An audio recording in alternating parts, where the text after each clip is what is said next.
So as you see here, you have your normal Windows computer, right? But sometimes you forget your password? Huh, incorrect. Well, let's try it again. That's not it. Okay, well, there is a way around this, right? So insert your Windows disk in.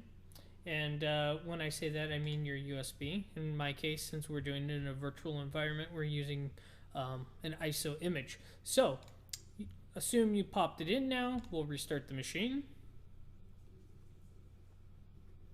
And as you see, it's restarting. And what we're going to do is basically bypass the security so we can get in and not really have to worry about a password, right? So we're starting up the Windows installation. Takes a moment.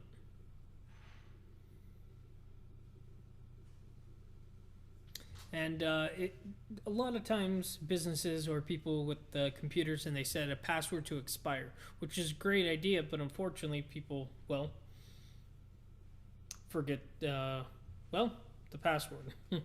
And a lot of times people will make humongous passwords, right? But they forget what they use. So now what we'll do is we'll go through the settings, and we want to repair our computer, which is technically true, right? We're going to go to the advanced options, command prompt, and what we're going to do is go and find the C drive. Nope. See, well, when I say C drive, I mean the Windows installation. Okay, we found it. And let's just double check. Okay, so we have tester, Lance, and public, right? So what we'll go ahead and do is go back, oops, CD Windows, and we want to go into System 32. Okay, so now what we want to do is make a copy of cmd.exe. We'll name it cmd2. Or better yet, cmdbackup.exe. Now it says it can't find cmd, right? But there it is. So we'll do cmd, and if you notice, it showed cmd, right? That's okay. So it made a copy of cmd. Fine, we'll live. So let's go ahead and go to rename cmd.exe to utilman.exe, and it says that can't be found, right? But yet there it is.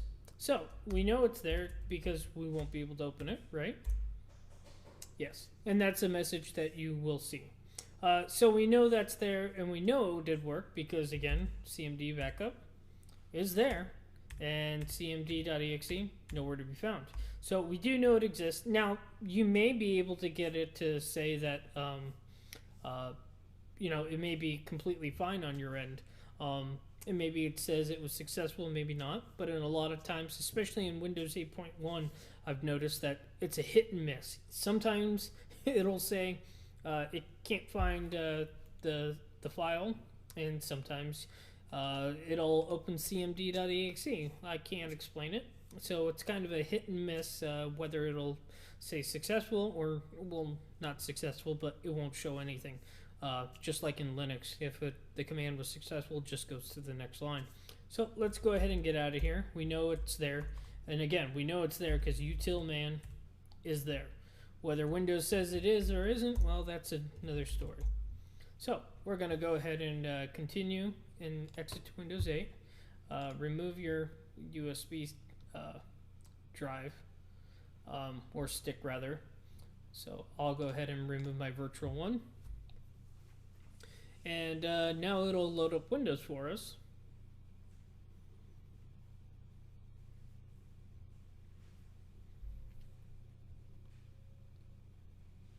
And I apologize for the speed. This is running in the Oracle VirtualBox. So now here we go, right? Now the reason I'm using my Hotmail/Passport is simply because I want you to see it doesn't matter if you use the Passport service or a local account. So see this little ease of access? Oh no, look at that, it loaded the utilman. something that it claims does not exist, right? Okay, so what we're going to do is net user. And as we see, we have an administrator guest in Lance. Now here's the thing. Let's say you do need to enable the administrator account, right? Go ahead and do net users administrator / active :yes. Now that'll make the administrator account active, and next time you reboot, that will be one of the user accounts that you can log into. But I do not want that active, so I'm going to do no. Okay, but now let's go ahead and do net user. We can add somebody if we wanted, and we could also change the user password to Lance, but we're not going to. So we'll do net user testing, and then we'll do /add. Oh, we'll probably need a password. We'll put what everybody loves, hacked /add. That's good. Now if we type net users,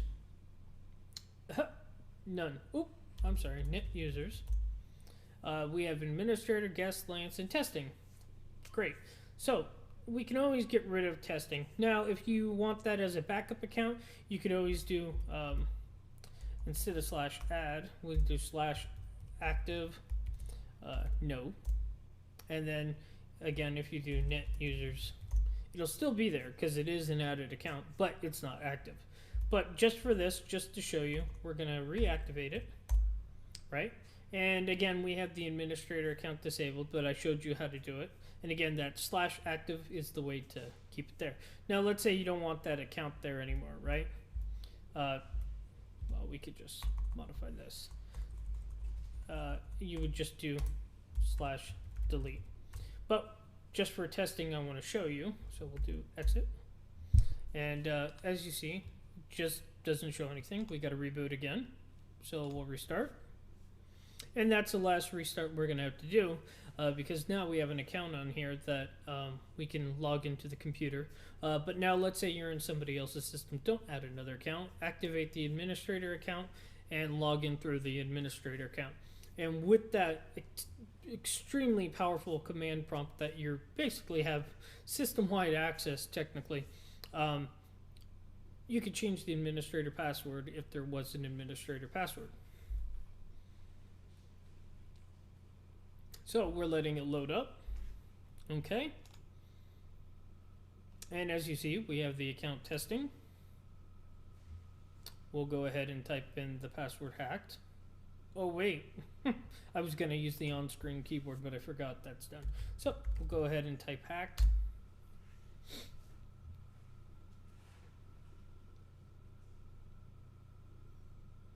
And instead of talking you through this, you know this is what you're forced to see on any new user account in Windows 8/8.1. Now, if you're on Windows 7 and doing this, you won't have to see this long, stupid message because that's obviously not for Windows 7. This is strictly a Windows 8 thing. So, but this will work in Windows 7, 8, and 8.1. Anyways, I'm Lance for the Tech News Show. Hope this was useful for you.